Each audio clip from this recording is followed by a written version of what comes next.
சிராப்பள்ளி மலைமேவும் தட்சிணாமூர்த்தி அருள் நல்கப் பெற்று பராபரமும் எந்நாடும் பைங்கிழியும் பல பாவும் பாடிப் பாடி தராதல மானிடர்க்கு எல்லாம் தன்னமிர்தாய் தந்தருளும் தாயுமான நிராமயனார் அருள் பெரிய கவிதையினால் பொருள் அதனை நினைந்து வாழ்வான். நித்திய சந்தோஷம் எப்பவும் இருக்கு. அல்ப சந்தோஷத்தை தினம் பேப்பரில் தேட வேண்டியிருக்கு, தினம் டிவியில் தேட வேண்டியிருக்கு, தினம் யார்கிட்டயா பேசி தேட வேண்டியிருக்கு.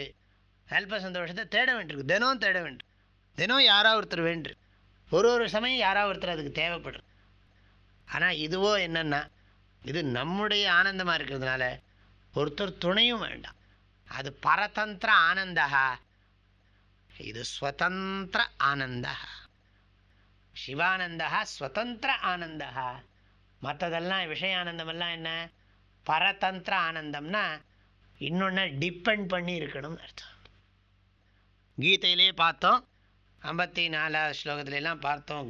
ஸ்தித பிரஜ லட்சணத்தில் ஆத்மன்யேவ ஆத்மனா துஷ்டா, தன்னில் தான் இன்புற்றிருக்கிறான் அப்படிலாம் பார்த்தோம். நல்ல அந்த வெட்ட வெளி நன்னி, அந்த வெட்ட வெளி நன்னின்னு சொன்னால் இந்த இடத்துலையும் வெட்ட வெளினாலும் பாருங்கள் எப்படிலாம் இருக்குது பாருங்கள். வெட்ட வெளி நன்னி விளையும் சிவானந்த பூமி இஸ் ஈக்குவல் டு பிரம்மானந்தா. அந்த வெட்ட வெளிங்கிறதும் பிரம்மானந்தம் தான். வெட்ட வெளின்னா என்ன அர்த்தம்? சர்வ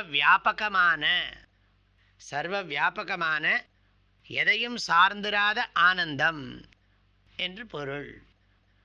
சர்வ வியாபகமான எதையும் சார்ந்திராத ஆனந்தம். வெட்ட வெளி நன்னின்னா என்ன அர்த்தம்? நன்னின்னா விரும்பி, அந்த வெட்ட வெளியை விரும்பி. நன்னிங்கிறதுக்கு ஒரு வியாக்கியானத்தில் பொருந்தின்னு போட்டிருக்க. பொருந்தி விரும்பின்னு சொல்லலாம். அந்த மோட்சத்தை, அந்த ஆனந்தத்தை விரும்பி, எங்கும் நீக்கமர நிறைந்திருக்கின்ற அந்த சிவானந்தத்தை விரும்பி. முதல்ல பூமின்னார், இப்போ வெட்ட வெளிங்கிறார். இதுலேருந்து என்ன தெரியுதுன்னா, பூமிங்கிறத இருந்தாலும் சரி, வெட்ட வெளிங்கிறதும் சரி, வெட்ட வெளி பூமிங்கிறதுல தாத்பரியம் இல்லை, அதனுடைய தன்மைன்னு அர்த்தம்.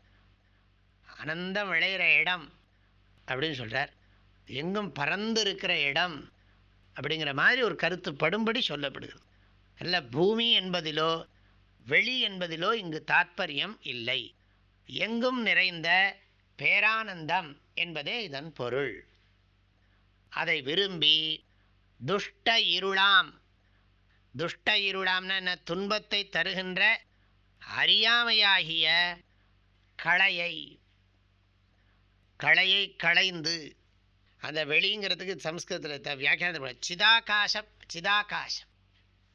சிதாகாசம்னா என்ன? சிதம்பரம், சிதாகாசம். சிதாகாசம்னு சொன்னால் சித்து ஏவ ஆகாஷ, அறிவு பெருவெளிம்பாங்க. அதாவது அறிவில் எல்லா விஷயங்களும் அடங்குவதால் அறிவு வெளியாக சொல்லப்படுகிறது. ஆகாசத்துக்கே சாஸ்திரத்தில் லட்சணம் அவகாச பிரதாத்ரு ஆகாஷ, எல்லாவற்றிற்கும் இடம் கொடுப்பதால் ஆகாசம் என்று ஆகாச சப்தத்துக்கு அர்த்தம். ஆகாச சப்தத்துக்கு பொருள் என்னவென்றால் அவகாச பிரதாத்ரு, எல்லாவற்றுக்கும் அவகாசம் கொடுக்கிறது, இடம் கொடுக்கிறது. அதனால் அதுக்கு வெளின்னு பேரு, ஆகாசம்னு பேர். இந்த பாடலுடைய கருத்துக்களை அடுத்த பகுதியில் பார்க்கலாம். ஹரி ஓம். தந்தை தாயும் நீ, என் உயிர் துணையும் நீ, சஞ்சலமது தீர்க்க வந்த தேசிக வடிவு நீ, உனையலால் மற்றொரு துணை காணேன், அந்தம் ஆதியும் அளப்பரும் ஜோதியே, ஆதியே அடியார்த்தம் சிந்தை மேவிய தாயுமானவனும் சிரகிரி பெருமானே. ஓம். தேனி வேதபுரி பூஜ்ய ஸ்ரீ ஓங்காரானந்த மகா சுவாமிகளின் அருட்குரலில் கற்பவை கற்போம் என்ற தலைப்பிலான தாயுமானவர் பாடல் விளக்கங்கள் நாள்தோறும் வாட்ஸ்அப் வாயிலாக அன்பர்களுடன் பகிர்ந்து கொள்ளப்படுகின்றன. இதனை உங்கள் மொபைலில் பெற ஓங்கார ஹிருதயம் என்ற வாட்ஸ்அப் சேனலை சப்ஸ்கிரைப் செய்து கொள்ளுங்கள். ஹரி ஓம்.